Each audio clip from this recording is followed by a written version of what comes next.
One of the best questions I ever got at a speaking engagement was, I am an avid fan of Dancing with the Stars. And when you danced on the show, where did they put your microphones? And I thought that was a phenomenal question.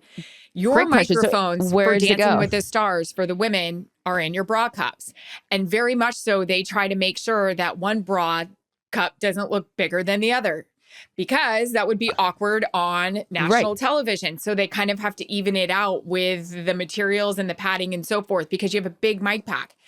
The men's mic pack in their pants.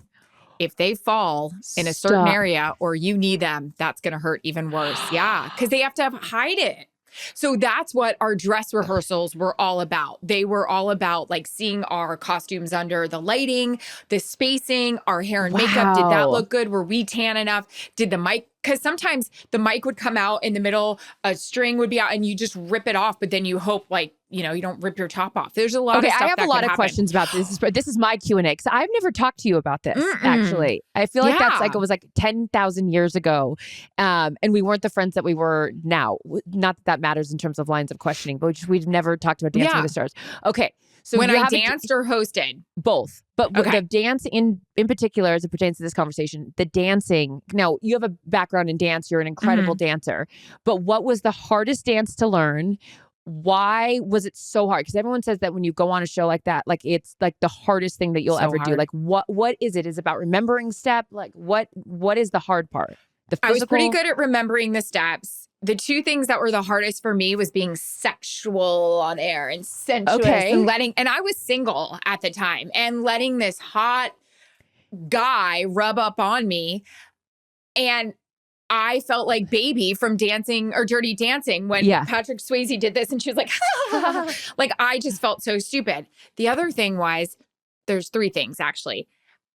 You couldn't chew gum during rehearsals because they didn't want you chomping because you were always mic'd up.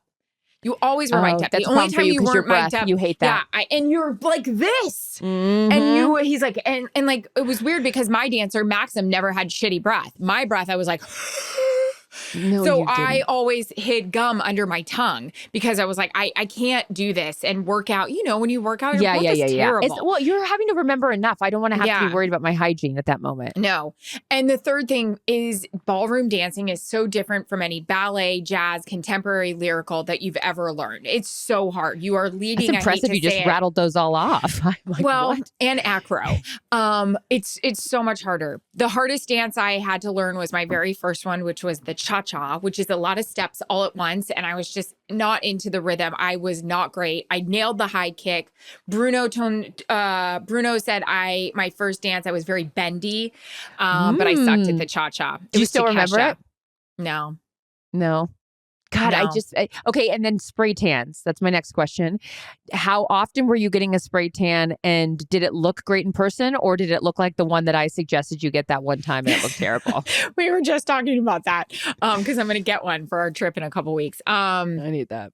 What was I going to say? Your spray tan. Basically got sponged bath. Like we went for the day before the show, we went to the practice studio and they coated us in our bra and our underwear because we had to look basically Brazilian on air. It looks better. Beautiful. And then we would take a shower and then they would touch us up in hair and makeup before we went out. My armpits smelled horrific. The other thing is you could shave your armpits 1,000 times, but that spray tan got into the follicles. So it always looked like you needed to shave. My sheets, my leather jackets, everything was stained. My blazers were stained and I just smelled gnarly. But damn it looked good on camera. You looked great. Yeah, exactly. But you looked great.